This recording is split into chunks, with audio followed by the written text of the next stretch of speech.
existence without beginning and without an end is what in truth we are.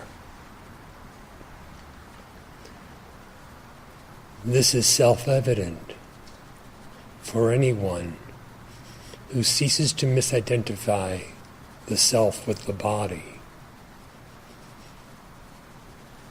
Consciousness, illimitable and self-luminous, is what in truth we are. It is absolutely one and indivisible.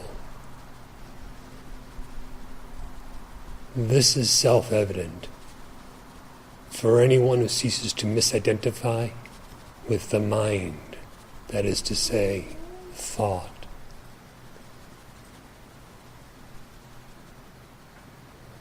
Happiness that is perfectly full is one's own actual nature. This is self-evident to anyone who turns within, inquiring, who am I?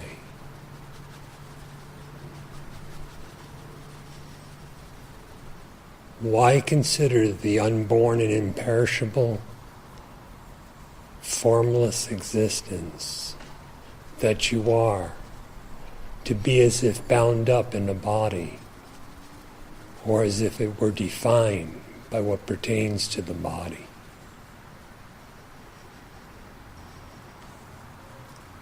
Why consider consciousness the unknown knower of all that is known, to be defined by thought or collections of thought?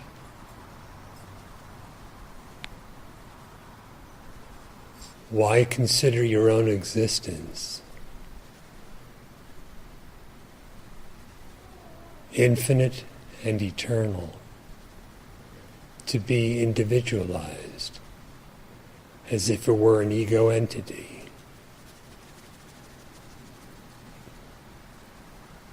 Such misidentification is merely ignorance. And ignorance does not have a real cause. However, true knowledge puts an end to it and reveals the self, the reality as it is. Such knowledge is not mere sense perception.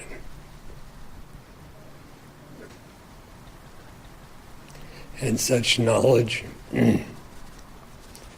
is not mental conception. Such knowledge is self-knowledge.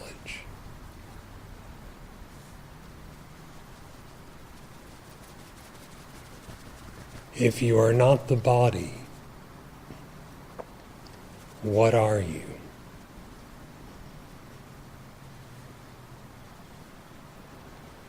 If you are not anything conceived, what in truth are you?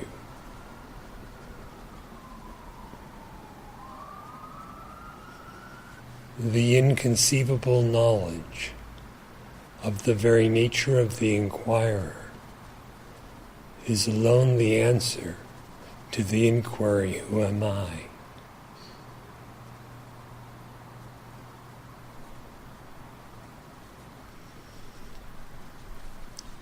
If you wish to know reality, you must first know yourself. Yet, the self having been known, you yourself turn out to be the reality.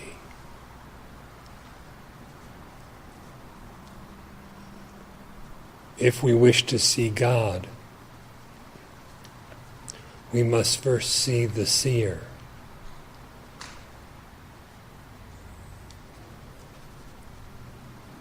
If the seer is realized, there is no difference anywhere. And God knows God with God's own knowledge.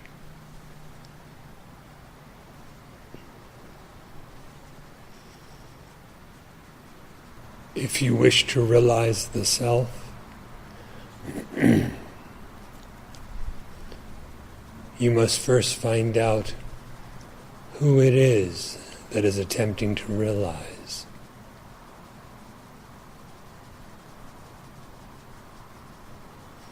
Inquiry to reveal that self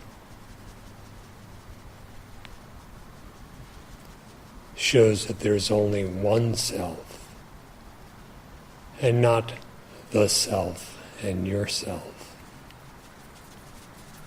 but just one self, existence without beginning or end, consciousness, self-luminous and infinite, and bliss, perfectly full and uncaused.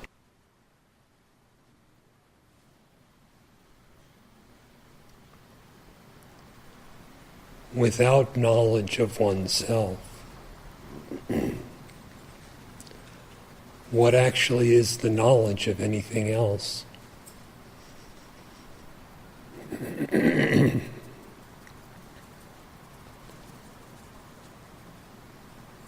If the self itself is known,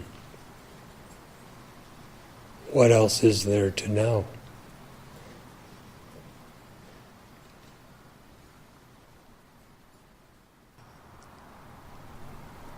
If we are bodies, then we have a beginning and an end, a birth and a death. Are we bodies?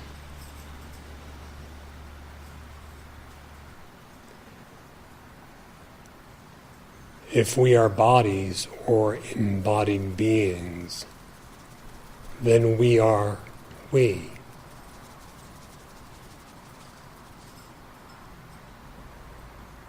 If we are not bodies,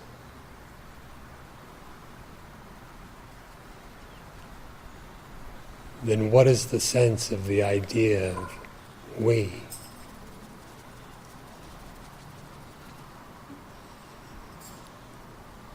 Similar is it with the mind, and with the very conception or false assumption of individuality.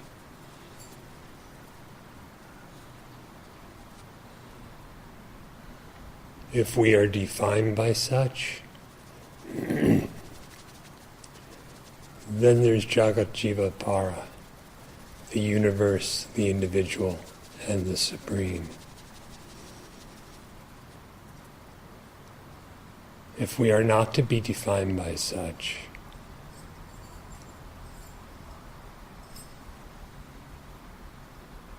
then where is such differentiation?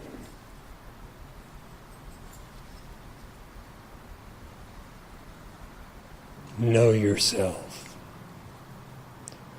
Whether this is called supreme knowledge or supreme devotion, it is essential.